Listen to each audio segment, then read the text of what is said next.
Selamat pagi Bapak Ibu Saudara yang dikasihi oleh Tuhan. Dimanapun Bapak Ibu Saudara berada, pagi hari ini saya mengajak Bapak Ibu untuk kembali menghadap kehadirat Tuhan. Kita mau menaikkan puji-pujian kita, kita mau menaikkan penyembahan kita sebagai dupa yang harum di hadapan Tuhan. Biarlah hanya Dia saja yang kita sembah, hanya Dia saja yang layak untuk kita puji dan kita muliakan. Haleluya.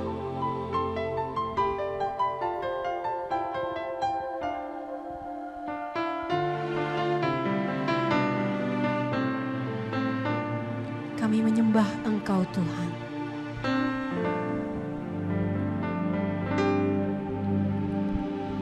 Yesus, Kau telah memulai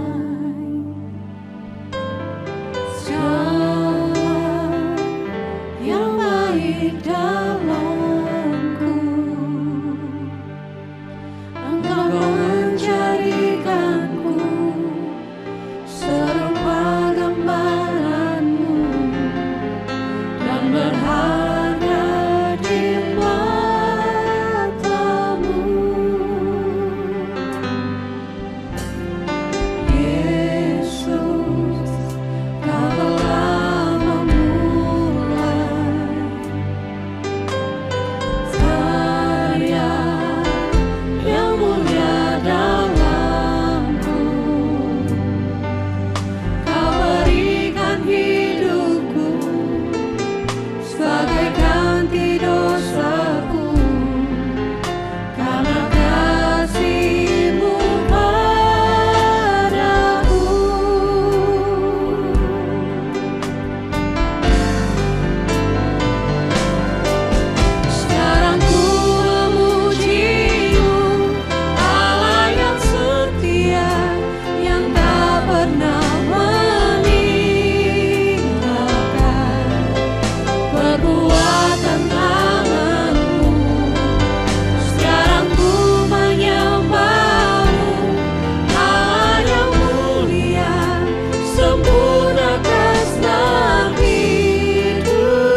puji-pujian kami di hadapan-Mu Tuhan.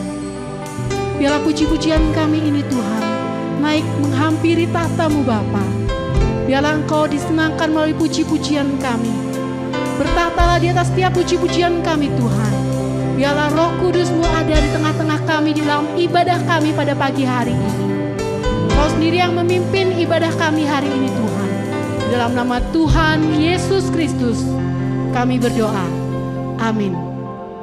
Puji nama Tuhan. Kita semuanya bersuka cita karena Tuhan kita adalah Tuhan yang luar biasa. Hanya Dialah terang dalam kehidupan kita. Hanya Dialah yang kita inginkan. Tidak ada satupun yang bisa menyamai Tuhan kita. Haleluya.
bersyukur dan berterima kasih kepada Tuhan.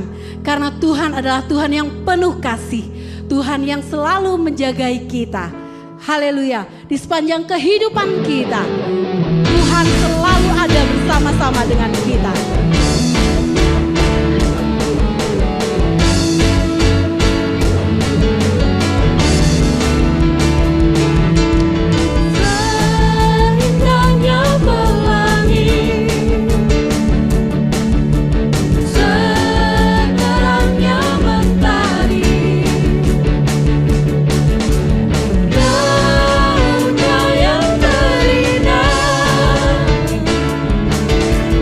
Oh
meninggalkan kami.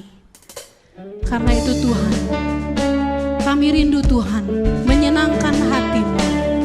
Biarlah Roh Kudus-Mu hadir di tengah-tengah kami Tuhan, untuk mengubahkan hati kami, untuk membawa kami semakin hari semakin serupa dengan gambaran-Mu Tuhan.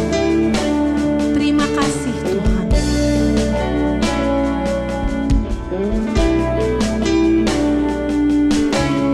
Bapa, Kau setia,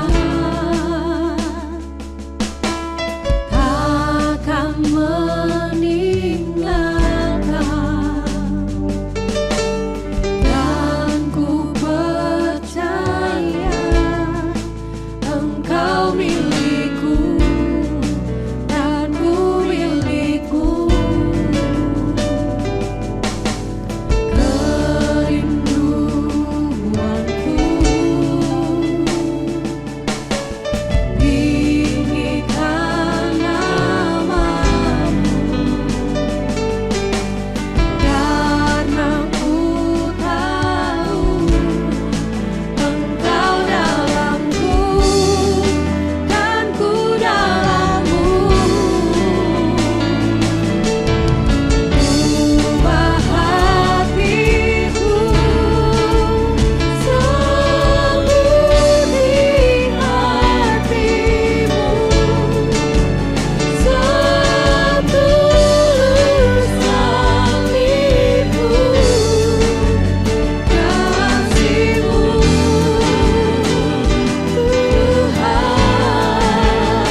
kiranya Tuhan panggilan-Mu dan pilihan-Mu atas kami tidak sia-sia. Dan seperti yang kami telah nyanyikan Tuhan, kami bersyukur buat panggilan-Mu ya Bapa, untuk menjadi terang bagi bangsa kami, terang bagi bangsa-bangsa di dunia ini ya Bapa.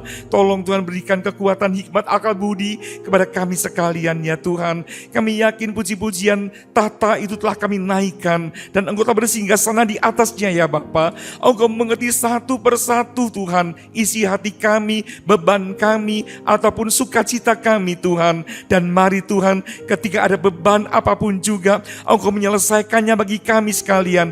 Ketika ada sukacita dalam diri kami, kiranya Tuhan Engkau pun akan memberkati kami untuk lebih menyenangkan Engkau lagi ya Bapa. Terima kasih Tuhan, berkati song leader, singer semuanya, para pemusik, para operator kami semua Tuhan. Oh diberkati Tuhan, para kolektor asyar semua diberkati. Dan kami pemuji-pemuji-Mu Tuhan, berkati kami dengan firman-Mu dan tubuh dan darah-Mu ya Bapa, yang akan bersatu dengan kami. Terima kasih Tuhan, dalam nama Tuhan Yesus Kristus kami berdoa dan mengucap syukur. Haleluya, amin. Silakan duduk saudaraku. Puji Tuhan, salam sejahtera dalam kasih Tuhan Yesus Kristus. Mula pertama kepada keluarga gembala setempat, banyak terima kasih untuk pelayanan yang dipercayakan pada pagi hari ini. Saudaraku, kalau tadi dari sejak lagu pertama ya, kita sudah diajarkan untuk umat Allah bangkit. Sekaranglah waktunya untuk kita berdiri bagi bangsa ini, bagi bangsa-bangsa di dunia ini ya. Puji Tuhan, firman Tuhan pada pagi hari ini berjudul anak-anak terang. Anak-anak terang ya. Nah kita lihat saudaraku, dalam dunia yang makin gelap ini, mari firman Tuhan mengajak kita untuk kembali ingat apa tujuan Tuhan memanggil kita, anak-anak terang. Nah dalam dunia yang makin gelap ini, saya akan bacakan dalam kitab Efesus pasal 5 ayat 8, juga sudah terpampang di depan. Efesus 5 ayat 8 berkata demikian, memang dahulu kamu adalah kegelapan, tetapi sekarang kamu adalah terang di dalam Tuhan. Sebab itu hiduplah sebagai anak-anak terang. Ya, puji Tuhan. Nah, dulu semua kita kalau mau cerita tentu punya masa lalu yang gelap. Ya, seperti apa saya tidak tahu. Tapi semua kita punya masa lalu yang kelam. Namun sekarang ketika kita ada di sini, kita telah dipanggil untuk masuk dalam terang Allah, bahkan apa? Menjadi terang, menjadi terang. Dan firman Tuhan mengajak kita untuk apa? Hidup sebagai anak-anak terang. Nanti kita akan lihat hidup sebagai anak-anak terang dalam satu contoh yang akan kita lihat. Kan sementara 1 Tesalonika pasal 5 ayat 5 mengatakan, 1 Tesalonika 5 ayat 5, karena kamu semua adalah anak-anak terang dan anak-anak siang. Kita bukanlah orang-orang malam atau orang-orang kegelapan. Ya, jadi tentu kita punya kontras dengan orang kegelapan. Tentang orang kegelapan kita pasti tahu di mana-mana. Dalam segala sektor semuanya sedang menuju kepada kegelapan yang luar biasa. Dunia ini makin gelap saudaraku.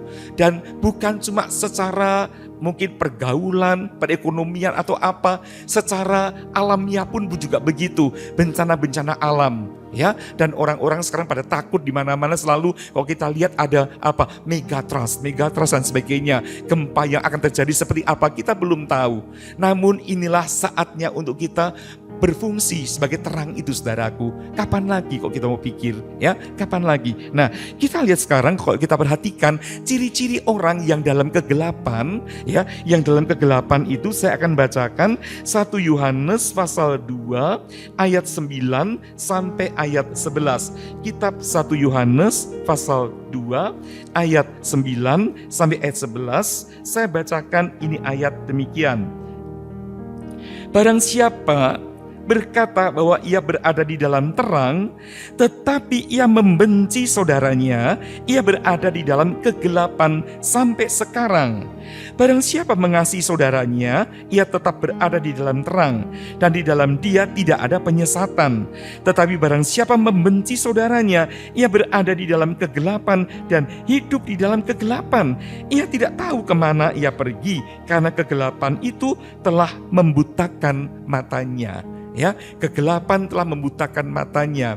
Tidak heran dalam bahasa Indonesia pun seringkali ada istilah mata gelap.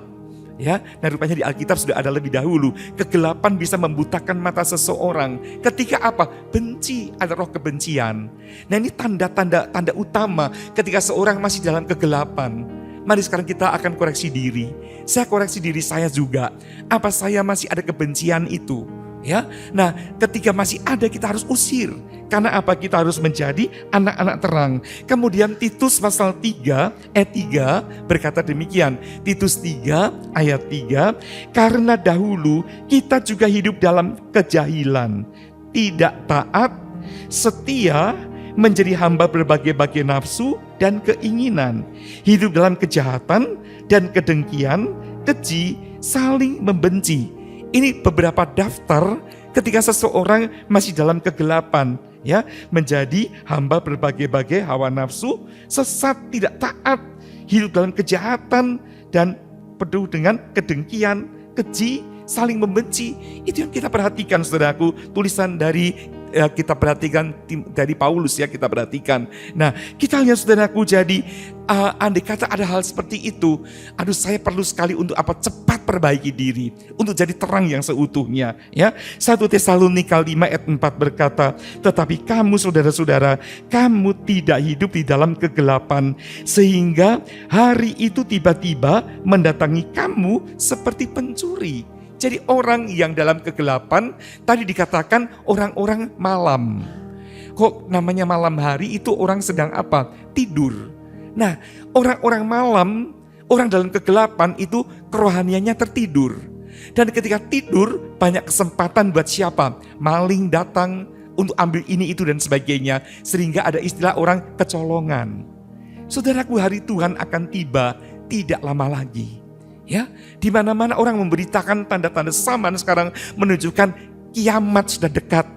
Hari kedatangan, kalau untuk bahasa kita, kedatangan Yesus kedua kali sudah sangat dekat, dekat sekali.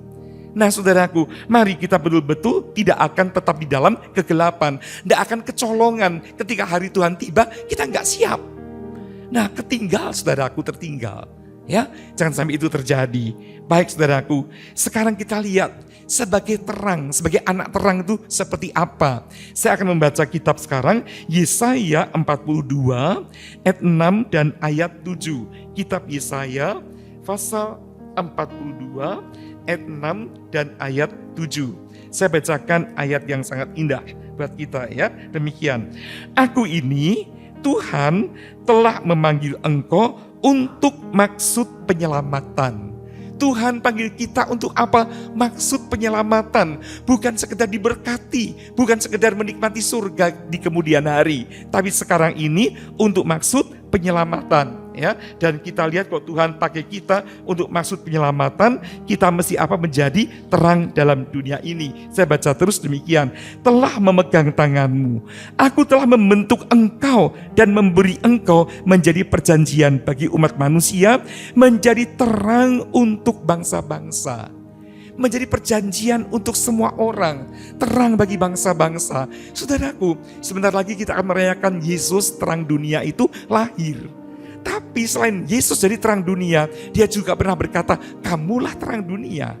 Yesus telah selesaikan tugasnya, dia telah menyelesaikan tugasnya, sekarang dia delegasikan untuk kita. Ya, ayat 7, untuk membuka mata yang buta, untuk mengeluarkan orang hukuman dari tempat tahanan, dan mengeluarkan orang-orang yang duduk dalam gelap dan rumah penjara.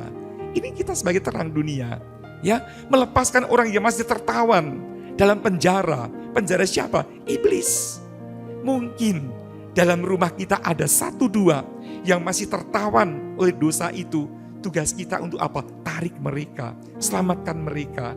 Kita berfungsi menjadi terang. Ya, kalau ada kebencian-kebencian dalam keluarga, dalam kakak adik atau apa, mari mulai dari kita sirnakan itu.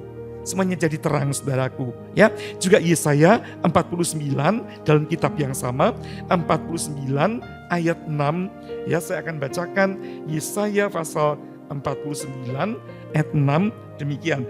Orang 49 ayat 6, saya bacakan demikian. Terlalu sedikit bagimu hanya untuk menjadi hambaku, untuk menegakkan suku-suku Yakub dan untuk mengembalikan orang-orang Israel yang masih terpelihara. Tetapi aku akan membuat engkau menjadi terang bagi bangsa-bangsa, supaya keselamatan yang daripadaku sampai ke ujung bumi. Tadi kita menyanyikan sampai setiap lutut bertelut di kaki Tuhan. Itu keselamatan sampai ke ujung bumi, sampai di mana-mana. Saudaraku, saya tertarik dengan kata ayat-ayat ini mengatakan begini, terlalu sedikit bagimu hanya untuk menjadi hambaku. Siapa hambaku? Bukan cuma pendeta, bukan cuma saya, semua kita adalah hamba-hamba Tuhan. Ya, tetapi dikatakan terlalu sedikit kalau kita cuma berpredikat hamba Tuhan. Tuhan berkata, aku akan menjadikan engkau terang bagi bangsa-bangsa. Karena apa? Banyak yang berpredikat hamba Tuhan, tapi belum berfungsi menjadi terang yang sesungguhnya. Ya, itulah saudaraku. Jadi Tuhan ingin kita semua jadi terang dalam dunia ini. Mari mulai dari rumah tangga kita masing-masing, mulai dari kota Batu ini, sampai kemanapun juga saudaraku. Ya, puji Tuhan. Dan saya yakin dari gereja ini telah tersebar banyak berita lewat YouTube dan sebagainya. Ya, GBDI Elohim ini jadi berkat besar saudaraku. Ya, puji Tuhan saudaraku. Baik, nah sekarang kita lihat, akan kita perhatikan sekarang satu contoh ketika dalam kegelapan.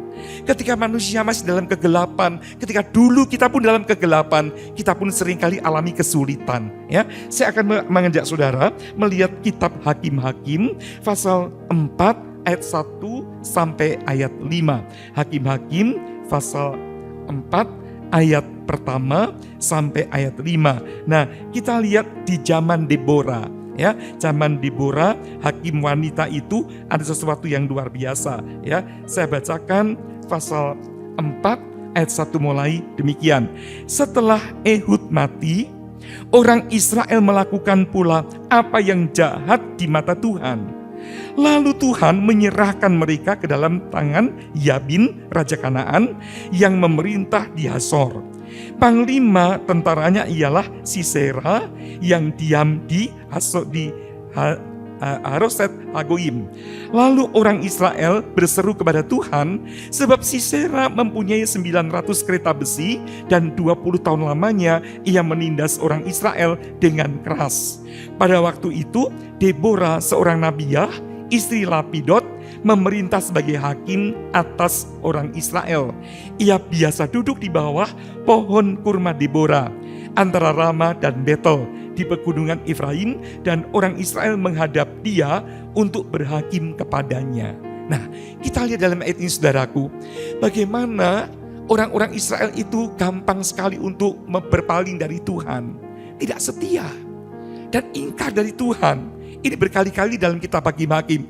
Ketika mereka dalam keadaan seperti itu, Tuhan hajar. Tuhan izinkan mereka dikuasai oleh bangsa-bangsa Kanaan. Dan di sini kita lihat Yabin, Raja Kanaan, menekan orang Israel dengan panglimanya siapa tadi? Sisera, orang jahat. Selama 20 tahun Sisera menekan bangsa Israel. Itu Tuhan izinkan karena apa? Mereka berpaling dari Tuhan. Sehingga orang Israel mengalami beban yang sangat berat. Mereka tidak bisa menanggung lagi. Dan di saat itu mereka apa? Berseru kepada Tuhan. Dan Tuhan itu baik sekali.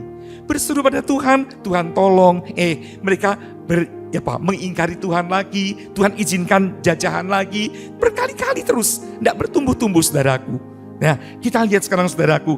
Mereka berdoa kepada Tuhan. Nah, kita lihat saudaraku, jadi zaman sekarang ini gelapnya seperti zaman itu.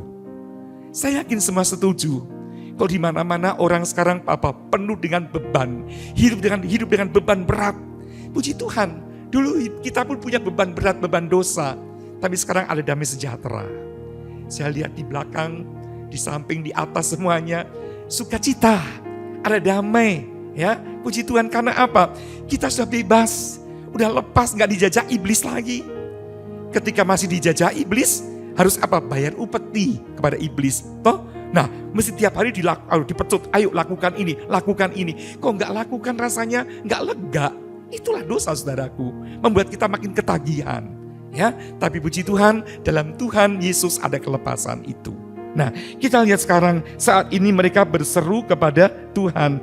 Saudara, kita lihat sekarang di bagian berikut, bangsa Israel berseru kepada Tuhan. Saat ini kita pun harus mohon keselamatan untuk orang-orang di sekitar kita. Berdiri bagi bangsa ini, ya, puji Tuhan. Nah, kita lihat sekarang dalam Yehezkiel 22 ayat 30. Yehezkiel 22 ayat 30. Ya, saya akan bacakan ayat ini, saudaraku, bagaimana Tuhan pernah mencari orang yang berdiri di pagar tembok. Ya, kalau kita lihat dalam bahasa Indonesia ini ada yang kurang sedikit, saudaraku, ya. Baik, Yehezkiel 22 ayat 30 saya bacakan demikian.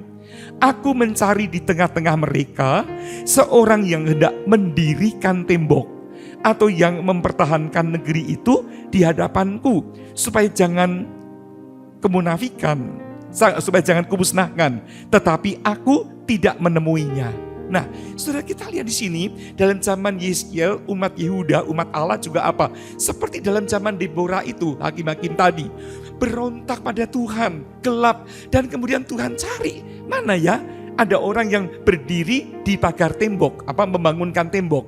Cari-cari, maksudnya apa? Orang yang membangunkan tembok itu, saudaraku, kalau dalam bahasa Inggrisnya itu dikatakan orang yang ada di celah-celah pagar tembok. Jadi pagar tembok itu ibaratnya roboh sebagian, bolong. Maka itu rampok bisa masuk, binatang-binatang liar bisa masuk. Dan Tuhan cari orang yang berdiri di celah-celah pagar. Itu menjadi apa? Pendoa syafaat. Istilah di celah pagar itu adalah juru syafaat, mendoakan. Nah, kalau Tuhan melihat Indonesia pun saat ini banyak hal-hal yang mungkin sulit bagi banyak orang, Tuhan cari orang yang berdiri di celah pagar menjadi apa? Pendoa syafaat. Menjadi terang. Mendoa syafaat itu apa? Mendamaikan. Mendamaikan antara siapa? Manusia dengan Allah.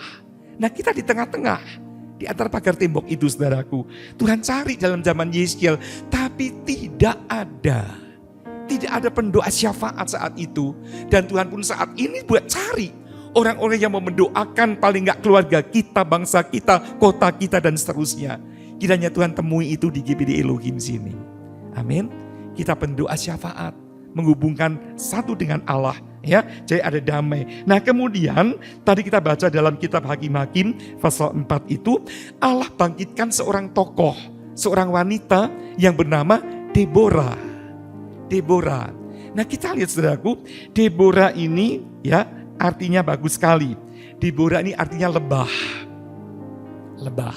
Ya, yang nama Deborah senangnya punya nama lebah, ya, bukan ngantuk, bukan nyakitin, ya, tapi apa? Menghasilkan madu, ya, menghasilkan madu. Puji Tuhan, itu Deborah. Dan kita lihat, saudaraku, dia itu istri Lapidot dikatakan tadi. Lapidot itu artinya adalah suluh, terang, terang. Jadi kita lihat Deborah ini melukiskan anak-anak terang itu, saudaraku. Ya, yang Tuhan pakai untuk melepaskan umat Allah saat itu dari kegelapan jajahan Yabin, jajahan Sisera itu. Mari kita berfungsi seperti Deborah. Bukan cuma anak-anak terang, tapi dia punya suami yang bernama Lapidot yang artinya terang atau suluh. Jadi Deborah melukiskan anak-anak Tuhan yang sudah menyatu dengan terang itu. Menyatu dengan terang itu. Puji Tuhan, saudaraku, mari kita pun akan betul-betul menyatu dengan terang itu. Nah, ada ayat dalam kitab Amsal 20 ayat 27, ya. Kita kalau mau menyatu dengan terang itu bagaimana caranya? Amsal pasal 20 ayat 27, ya. Kita akan perhatikan ayat ini demikian. Amsal 20 ayat 27 berbunyi begini. Roh manusia adalah pelita Tuhan yang menyelidik seluruh lubuk hatinya. Saudara, kita lihat di saudaraku, jadi dalam tubuh saya ini, dalam tubuh kita itu ada jiwa, ada perasaan dan sebagainya. Tapi di paling dalam itu ada roh. Nah, roh ini yang bisa menyembah Tuhan. Bukan daging, bukan perasaan tok, tapi roh. Dan Allah mencari, dalam Yohanes 4 mengatakan, Allah mencari orang yang menyembah Dia dengan apa? Roh dan kebenaran. Ya, nah itulah. Jadi ketika seorang anak Tuhan nggak pernah pakai rohnya untuk menyembah Tuhan, pelitanya itu padam. itu pelita Tuhan. Tapi ketika Bapak Ibu Saudara menyembah Tuhan seperti tadi, ya, menyembah, worship Tuhan, roh kita menyala, maka kita betul-betul menjadi terang, ya. Puji Tuhan, Deborah sudah menyatu dengan Lapidot, terang itu. Nah, sekarang kita lihat Deborah sebagai terang itu, anak terang, punya ciri-ciri yang perlu kita petik untuk diri kita. Perjanjian Lama memang seringkali menceritakan tentang ada gambaran atau apa dan sebagainya, ya. Yang pertama, Deborah itu dikatakan tadi dalam ayat 4 dan 5, biasa duduk di bawah pohon kurma Deborah. Biasa duduk di bawah pohon kurma Deborah. Kenapa sampai disebut pohon kurma Deborah? Karena Deborah tiap hari duduk di situ. Saya rasa jemaat di sini juga kebanyakan, ya, duduknya itu selalu di tempat yang tepat, yang seperti itu. Kok sekarang di baris kedua, ujung kanan, ya seperti itu, ya. Di minggu depan di situ lagi. Benar nggak apa benar? Ya, itu kebanyakan begitu, saudaraku, ya. Senang, udah pas, saudaraku. Kok saya mau cerita sedikit, saudaraku, saya pernah berjemaat di tempat yang jauh dari sini, saudaraku, ya. Dan saya waktu masih sekolah minggu, ya, masih remaja begitu. Nah, terus ada guru sekolah minggu kami, ya, waktu itu dia tuh duduknya selalu di bangku itu, saudaraku, nggak mau pindah pokoknya, ya. Nah, nggak tahu bagaimana, satu waktu ada tamu dari luar kota, banyak sekali rombongan paduan suara, puluhan orang, dan mereka duduk di depan dan bangkunya didudukin oleh itu tamu-tamu dari luar kota. Mereka nggak tahu itu tempat siapa, nggak tahu, saudaraku, ya. Nah, biasanya nggak ada yang berani sentuh itu, saudaraku, ya. Nah, didudukin, dan ini guru sekolah minggu ini datang terlambat, saudaraku. Dia lewat samping dan tahu tempatnya udah didudukin orang. Apa yang terjadi? Pulang, saudaraku, dia nggak jadi ibadah, ya. Nah, kita lihat dia udah lebih utamakan bangkunya daripada kerajaan sorga, ya. Nah, kita lihat tentu tidak ada yang demikian, saya yakin tidak ada, ya. Nah, tapi itulah, ya, saya sedang melukiskan tentang pohon kurma Deborah. Jadi Deborah nggak bisa dipisahkan dari yang namanya pohon kurma. Sementara dalam kitab Mazmur pasal 92 ayat 13, Mazmur 92 ayat 13, pohon kurma itu gambaran dari sesuatu yang sangat indah sekali. Mari saya akan bacakan Mazmur 92 ayat 13 mulai, ya. Kita akan lihat ayat ini demikian. Orang benar akan bertunas seperti pohon kurma dan tumbuh subur seperti pohon aras di Libanon. Mereka yang ditanam di bait Tuhan akan bertunas di pelataran Allah kita. Pada masa tua pun mereka masih berbuah, menjadi gemuk dan segar, untuk memberitakan bahwa Tuhan itu benar, bahwa Ia gunung batuku dan tidak ada kecurangan padanya. Lihat, pohon kurma lambang dari orang benar. Si Deborah ini betul-betul melukiskan seorang anak Tuhan yang hidup dalam kebenaran. Dan dia tetap berbuah di usia tua, gemuk dan segar. Ya, usia tua, orang takut gemuk, ya, secara jasmani, fisik, saudaraku. Tapi dalam arti rohani luar biasa. Sampai tua tetap berbuah, gemuk dan segar. Artinya apa? Tinggal dalam keberkatan. Kenapa saya katakan itu? Banyak anak Tuhan, ya, sudah lama ikut Tuhan tapi nggak nikmati berkat Allah. Karena apa? Bukan Allah yang salah. Seharusnya berkat-berkat Tuhan itu janji untuk kita sekalian. Kita nikmati. Contohnya siapa? Anak sulung dalam Lukas 15. Ya, kita lihat waktu adiknya yang nakal itu berfoya-foya dan kembali ke rumah bapak, bapak sambut dia dan adakan pesta. Si sulung bagaimana? Marah dan berkata, "Bapak, aku tidak pernah keluar dari rumah bapak, tapi bapak belum pernah adakan pesta untuk aku." Dan si bapak berkata apa? "Kalau engkau mau, engkau bisa." Artinya apa? Si sulung tidak pernah nikmati berkat-berkat dalam rumah bapak, padahal ada.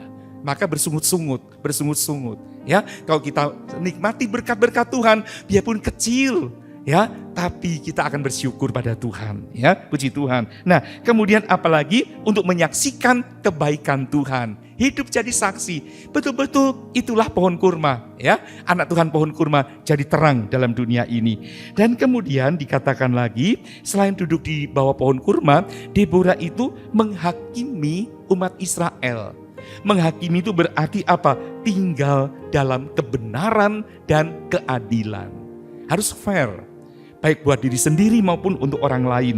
Ya, baik. Dan ada contoh ketika seseorang berlaku adil, maka 2 Samuel 23 ayat 3 dan ayat 4 saya bacakan begini. 2 Samuel 23 ayat 3 dan 4. Ini ucapan Daud. Allah Israel berfirman, Gunung batu Israel berkata kepadaku, apabila seorang memerintah manusia dengan adil, memerintah dengan takut akan Allah, janjinya apa? Ia bersinar seperti fajar, seperti terang di waktu pagi, dan pagi yang tidak berawan, yang sesudah hujan membuat berkilauan rumput muda di tanah. Warga-warga yang diberkati, bersinar seperti fajar. Anak-anak kecil seperti rumput-rumput muda, dibasahi oleh embun, segar saudaraku. Ya, mari kita akan adil terhadap orang lain, terhadap diri sendiri.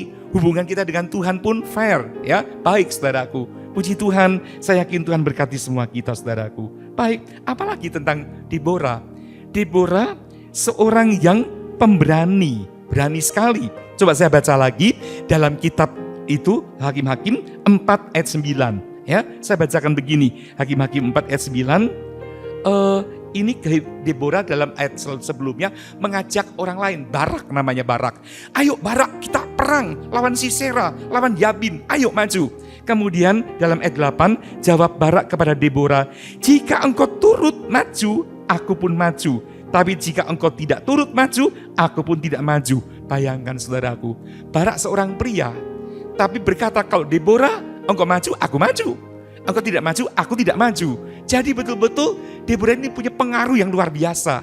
Karena apa? Berani. Apa jawab Deborah dalam ayat 9? Saya bacakan begini. Kata Deborah, baik aku turut, aku maju. Hanya engkau tidak akan mendapat kehormatan dalam perjalanan yang engkau lakukan ini. Sebab Tuhan akan menyerahkan Sisera ke dalam tangan seorang perempuan.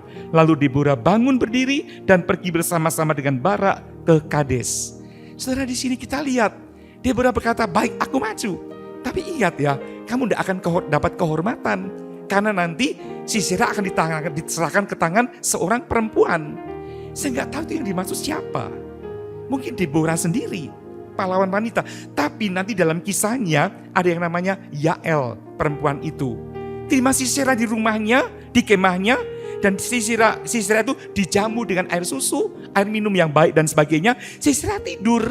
Dan ketika tidur, Yael ambil patok kemah, dipatokkan ke pelipis Sisera. Sisera mati. Ya, jadi saya rasa ini yang dinubuatkan oleh Deborah. Bahwa nanti kemenangan di tangan wanita. Ya, tetapi saudaraku, apa ini berarti Deborah sombong, melecehkan kaum pria? Aduh, ini yang wanita yang jagoan dan sebagainya. Tentu tidak. Buktinya apa? Dalam Hakim-Hakim 5, Deborah ini nyanyi setelah menang, saudaraku menang. Deborah nyanyi bersama siapa? Barak tadi, duet saudaraku. Kok mau duet berarti harus apa? Sinkron, sehati toh. Nah, nanti volumenya bagaimana? Nggak fals saudaraku. Jadi ini harmoni, indah sekali. Beda suara tetapi harmoni. Kita lihat saudaraku, berduet. Nah, kita lihat artinya apa? Deborah bukan melecehkan Barak, tapi memicu semangat Barak. Ayo maju, jangan kalah oleh, maaf kata saya bukan merendahkan wanita, tapi seringkali dianggap pria itu lebih hebat dari wanita. Jangan kalah oleh seorang wanita, itu maksudnya. Memberikan support begitu saudaraku ya, puji Tuhan. Nah, kita lihat itulah yang kita lakukan. Kalau kita mau jadi anak-anak terang seperti Deborah, mari lakukan itu. Tinggal dalam kebenaran di bawah pohon kurma tadi. Kemudian apa? Bersaksi tentang kebaikan Tuhan. Karena kita menikmati berkat-berkat Tuhan. Menikmati kemenangan dari Tuhan. Sampai tua, gemuk dan segar tetap berbuah. Puji Tuhan. Saya yakin sebagai anak Tuhan tidak ada istilah pensiun.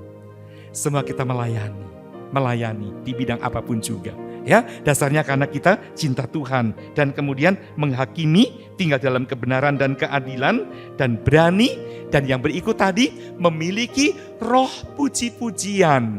Setelah menang dia memuji, bersyukur pada Tuhan. Duet bersama dengan Barak. Artinya apa? Kalau kita punya roh puji-pujian, jangan nyanyi sendiri, sama-sama. ajak teman-teman memuji Tuhan. Amin saudaraku, ya puji Tuhan.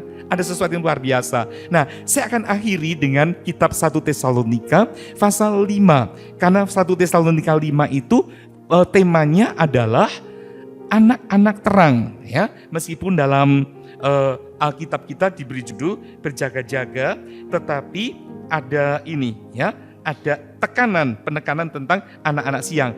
Nah kita lihat sekarang saudara, ada yang pertama, sebagai anak terang, berkaitan dengan zaman dan waktu, saya bacakan ayat 1 dan 2 begini. Tetapi tentang zaman dan masa, saudara-saudaraku, tidak perlu dituliskan kepadamu. Karena kamu sendiri tahu dengan benar-benar bahwa hari Tuhan datang seperti pencuri pada malam. Pencuri datang, sekali lagi saya katakan, untuk siapa? Yang tidak berjaga-jaga. Jadi untuk kita mau bicara anak terang, kita kaitkan dengan akhir zaman. Akhir zaman ini gelap, berfungsilah sebagai anak terang. Jangan kita tidur rohani. Itu yang pertama, ya. Nah, saudara, kita lihat saudaraku, kontras sekali dengan anak-anak kegelapan. Saya tuliskan dalam kitab 1 Tesalonika 5 ayat 7 dan ayat 8, ya. Saya bacakan demikian. Ini orang-orang malam, sebab mereka yang tidur waktu malam, dan mereka yang mabuk waktu malam. Tetapi kita yang adalah orang-orang siang, baiklah kita sadar, berbaju sirahkan iman dan kasih, dan berketopongkan pengharapan keselamatan. Iman, pengharapan, dan kasih tetap menyelimuti kita, menutup kita di akhir zaman ini. Ya, nah ada iman, pengharapan, dan kasih. Saudara punya iman. Iman kita apa? Mau punya villa? Punya apa? Saya yakin iman kita yang tertinggi masuk surga. Nah nanti setelah masuk surga, masih punya iman enggak untuk masuk surga? Ya enggak. Kan sudah selesai kan? Masuk surga sudah digenapi, iman digenapi. Nah imanku masuk surga, setelah masuk surga sudah enggak ada iman lagi untuk masuk surga. Udah masuk. Pengharapan sekarang. Pengharapan Bapak Ibu Saudara mau apa? Banyak pengharapan kita. Yang tertinggi apa? Tentu masuk surga juga. Berharap masuk surga. Nah nanti setelah masuk surga masih punya pengharapan enggak masuk surga itu? Tentu tidak lagi, karena sudah masuk. Tapi kasih itu tetap ada. Maka tidak heran Yesus katakan iman, pengharapan, kasih. Yang terbesar adalah kasih. Karena kasih itu harus ada di sini. Dan di surga pun kasih tetap ada, abadi. Ya, puji Tuhan saudaraku. Yang ketiga sekarang langsung ketiga. Dalam hubungan dengan sesama. Anak terang dalam hubungan dengan sesama itu bagaimana? Ayat 11, 1 Tesalonika 5 ayat 11. Karena itu nasihatilah seorang akan yang lain. Dan saling membangunlah kamu seperti yang memang kamu lakukan. Saling mensupport, saling menasihati. Itu tugas kita sebagai anak-anak terang. Ya, puji Tuhan, Ibrani 10 ayat 25 juga mengatakan jangan tinggalkan ibadah. Justru apa? Makin sering menasihati dan sebagainya. Dan yang keempat, dalam sikap terhadap pendewasaan kerohanian kita. Ayat 16 mulai, saya bacakan 1 Tesalonika pasal 5 ayat 16. Ya, saya bacakan demikian. Bersukacitalah senantiasa, tetaplah berdoa, mengucap syukurlah dalam segala hal, sebab itulah yang dikehendaki Allah di dalam Kristus Yesus bagi kamu. Apalagi janganlah padamkan Roh Kudus bekerjalah dalam kita, dan janganlah anggap rendah nubuat-nubuat. Ya, nubuat-nubuat dalam Alkitab dan sebagainya itu berkaitan akhir zaman dan sebagainya. Jangan anggap rendah, jangan sepelekan. Kita mesti waspada. Dan ayat 21, ujilah segala sesuatu dan peganglah yang baik. Kemudian yang terakhir di situ, jauhkanlah dirimu dari segala jenis kejahatan. Itulah daftar sebagai anak-anak terang yang harus kita lakukan. Ya, puji Tuhan. Dan yang terakhir sekarang, kaitan tentang anak-anak terang dengan mengantisipasi kedatangan Yesus kembali. Ayat 23 dan 24. Saya bacakan 1 Tesalonika 5 ayat 23 dan 24. Semoga Allah damai sejahtera menguduskan kamu seluruhnya, dan semoga roh, jiwa, dan tubuhmu terpelihara sempurna dengan tak bercacat pada kedatangan Yesus Kristus Tuhan kita. Ia yang memanggil kamu adalah setia, ia juga akan menggenapinya. Amin. Tuhan tolong kita sekalian, saya tidak panjangkan firman Allah. Tapi akhir zaman sudah sangat dekat, mari kita makin berpaut pada Tuhan. Puji Tuhan, haleluya. Dan saya yakin kalau di depan kita, di tangan kita ada tubuh dan darah Kristus, ya. Nah, kita akan masuk dalam prosesi perjamuan kudus. Saya yakin saudaraku, Tuhan akan tolong kita dan darah Yesus ini sanggup untuk membuat kita terpelihara baik roh, jiwa dan tubuh kita, ya. Silakan saudara mau baca dulu ayat yang saudara terima. Puji Tuhan.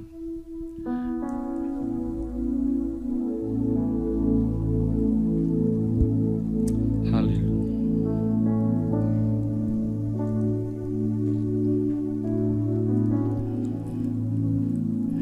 Ku datang pada salib itu, ku ingat cintanya Tuhanku, yang ku jatuh pada kakinya.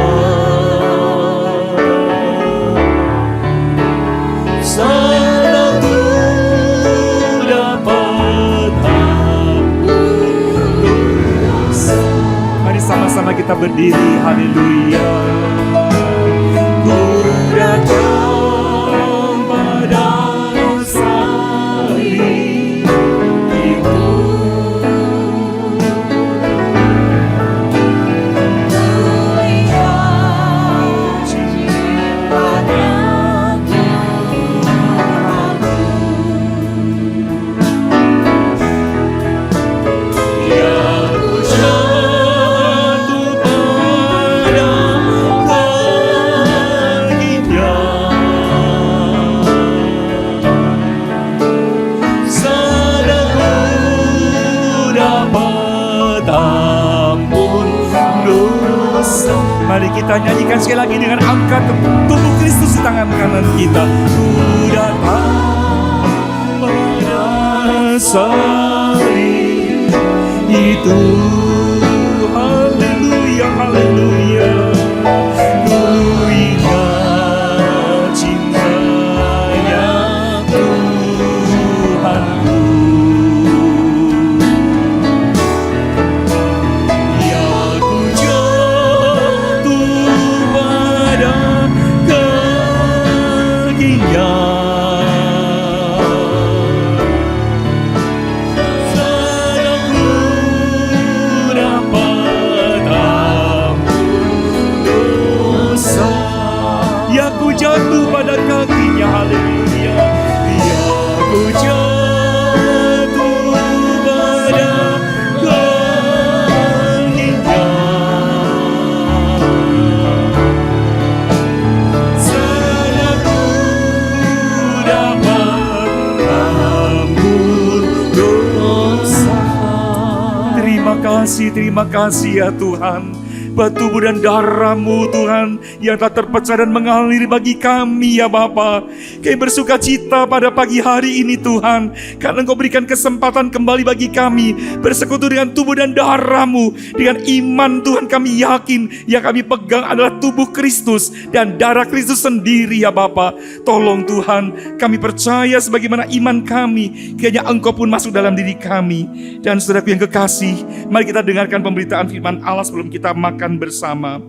Sebab apa yang telah kuteruskan kepadamu telah aku terima dari Tuhan, yaitu bahwa Tuhan Yesus pada malam waktu ia diserahkan mengambil roti, dan sesudah itu ia mengucap syukur atasnya, ia memecah-mecahkannya dan berkata, inilah tubuhku yang diserahkan bagi kamu. Perbuatlah ini menjadi peringatan akan aku. Dengan memandang Yesus yang tersalib di Golgota dengan iman, mari kita makan tubuh Kristus bersama-sama dalam nama Tuhan Yesus Kristus.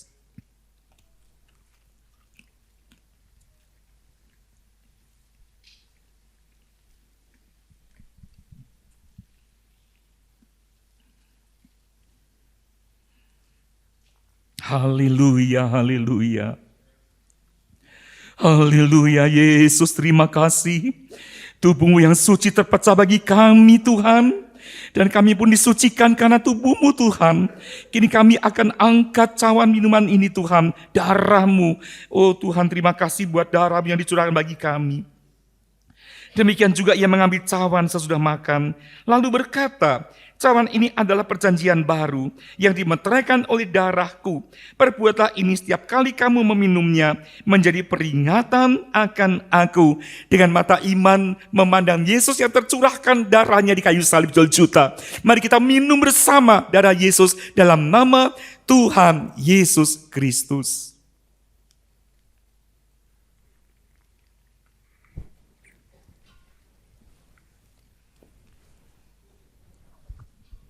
Saudara, mari sama-sama kita akan menyembah Tuhan. Haleluya, haleluya.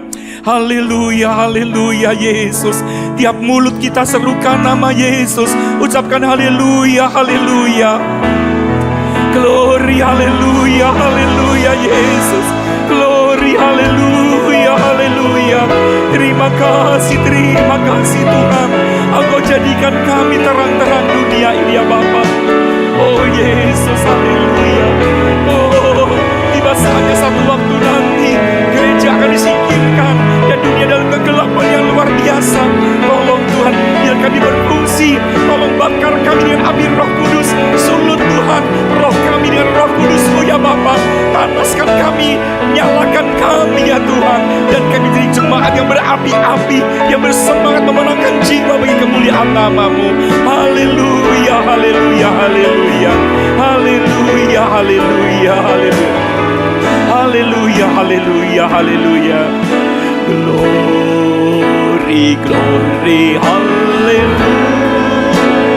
Glory, glory, haleluya. Glory, glory, haleluya.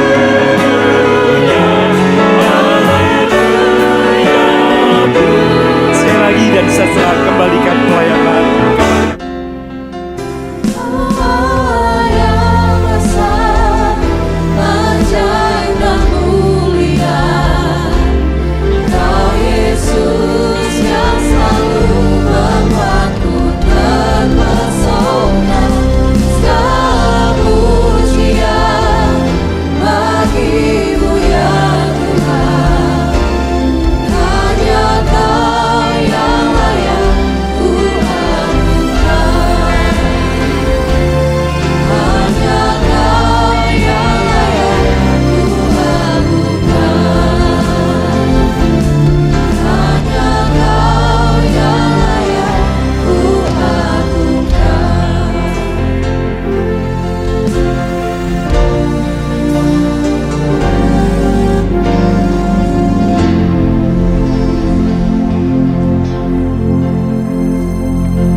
Ya Tuhan, hadirat-Mu tetap menyertai mereka untuk memberkati setiap rumah tangga mereka, seluruh anggota keluarga mereka. Berkatilah usaha dan mata pencaharian umat-Mu. Berkatilah roti dan air mereka. Berkatilah umat-Mu ini dengan kekuatan dan kesehatan. Sesungguhnya Dikau sangat mengasihi umat-Mu. Seluruh umat-Mu ini ada di dalam telapak tangan-Mu. Dan tak seorang pun dapat merampas mereka, domba-domba-Mu ini dari dalam tangan-Mu. Hamba-Mu berdoa, bawalah seluruh sidang jemaat-Mu ini semakin hari semakin dekat kepadamu, semakin mengasihi Engkau ya Tuhan, sehingga mereka boleh tiba di puncak bukit kesucian-Mu dan memandang wajah-Mu yang indah. Kini sidang jemaat yang dikasihi Tuhan Allah yang kekal adalah naungan-Mu, dan lengannya yang abadi menopang Engkau. Tuhan memberkati Engkau dan melindungi Engkau. Tuhan menyinari Engkau dengan wajah-Nya, serta memberikan Engkau kasih karunia. Tuhan menghadapkan wajah-Nya kepadamu dan memberikan Engkau damai sejahtera di dalam berkat nama Tuhan Yesus Kristus. Amin.